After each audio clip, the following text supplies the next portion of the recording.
Je vous le disais en titre, c'est une étude scientifique qui va faire date. Pour la première fois, des chercheurs ont démontré que la consommation d'aliments génétiquement modifiés était dangereuse pour l'organisme.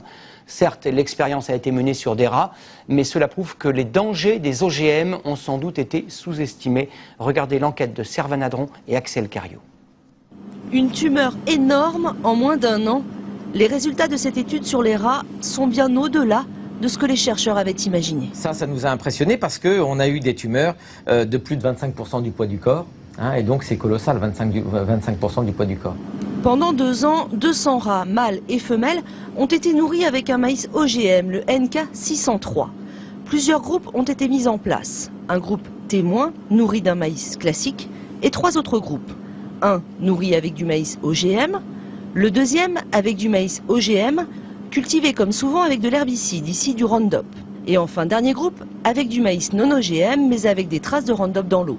Ces 3 groupes, sans exception, vont être frappés de tumeurs et de pathologies lourdes.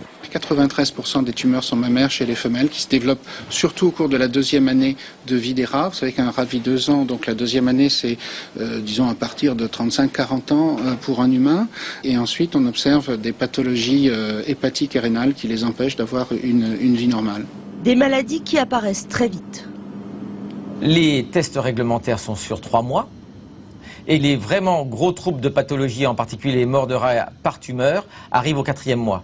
Ça veut dire que les tests réglementaires de 3 mois sont inefficaces pour marquer l'impact sur la santé d'un traitement OGM ou d'une alimentation OGM au long cours dans la vie.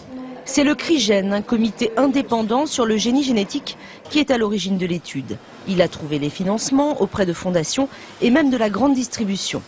Sa présidente d'honneur, Corinne Lepage, ancienne ministre, se bat depuis plusieurs années pour une grande remise en question des OGM. Il ne s'agit pas de la culture, il s'agit de la consommation, de ce que nous mangeons par le biais de la viande, du lait, des plats cuisinés dans lesquels il y a des ingrédients OGM. Et le temps est venu de faire ce que nous demandons depuis des années, c'est-à-dire des vraies études d'impact sur la santé humaine. Cette étude, menée dans le plus grand secret, a surpris. En premier lieu, la multinationale Monsanto, qui produit ce maïs et le Roundup, elle n'a pas souhaité nous répondre.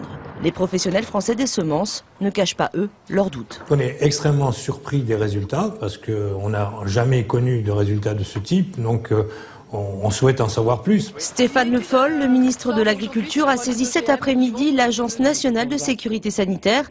Il demande que soient revus tous les protocoles d'homologation en France, mais aussi en Europe.